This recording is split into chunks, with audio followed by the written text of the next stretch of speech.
And now to President Obama. He's honoring the best and the bravest in law enforcement this hour at the White House. The President and the Vice President, Joe Biden, handing out awards to the National Association of Police Organizations Top Cops winners. First time we've seen the President and the Vice President since Mr. Obama threw his support behind same-sex marriage, in fact. Let's listen in here just a bit. Nicholas Joseph. So give him a round of applause for that.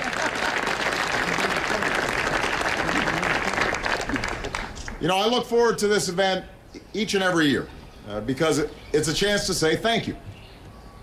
Every day, hundreds of thousands of law enforcement officers keep our neighborhoods safe, and frankly, they don't ask for a lot. They don't ask for a lot of credit. They don't go to work planning to be heroes. They just do their jobs. But when you put on that badge, you assume a special responsibility. And every time you put it on, you never know if this day will be the day that you've spent your entire career training for. The day when just doing your job and being a hero are exactly the same thing. For the men and women standing behind me, America's top cops, that day came.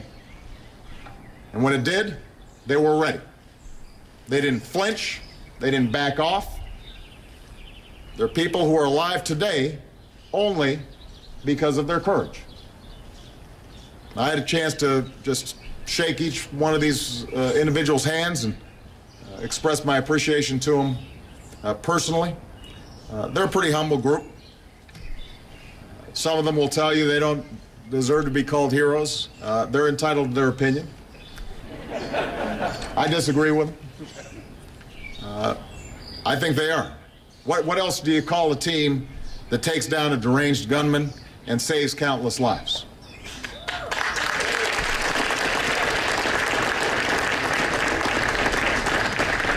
Or a unit that flies a helicopter into dangerous winds and pulls off a daring nighttime rescue?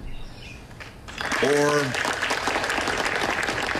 an officer who, after being shot 3 times, switches her gun from her right hand to her left so that she can return fire until backup arrives.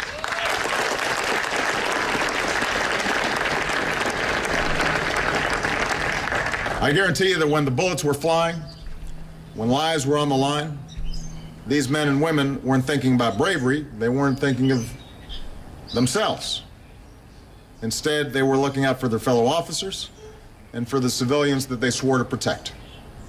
And when they return home, they'll go back to being just another member of the team. But they've earned this moment. Today we celebrate 34 extraordinary individuals, and we recognize the sacrifices they and their fellow officers make. Some of our top cops are still recovering from gunshot wounds. I'm sure that many are even now thinking of a partner or a teammate who fell in the line of duty. So we honor their memories today. We honor all those who've put their lives on the line in order to protect their fellow citizens, even if they were complete strangers. I hope that we also pledge to learn something from the example that they set, because while most of us will never be asked to run straight into a hail of bullets or chase down an armed suspect on foot, we also have responsibilities to meet. For those of us in elected office, that includes helping states and cities to keep first responders on the job. It includes supporting cutting-edge tools they need, from high-speed public safety broadband network to a new generation of mobile apps. Even as we do everything we can to support men and women like our top cops and to make police work safer and more effective, we do have to recognize that one thing will never change. Our safety will always depend on the quiet heroism of ordinary Americans, like the ones that we recognize today. We will be forever in debt to those who wear the badge, to men and women with a deep sense of duty and a willingness to serve and sacrifice on our behalf.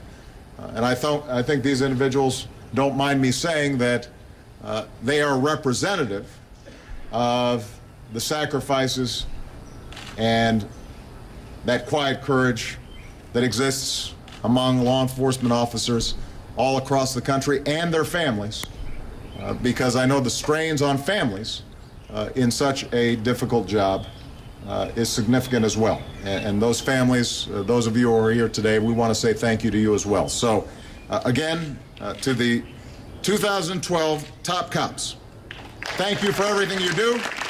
God bless you and your families. And God bless the United States of America.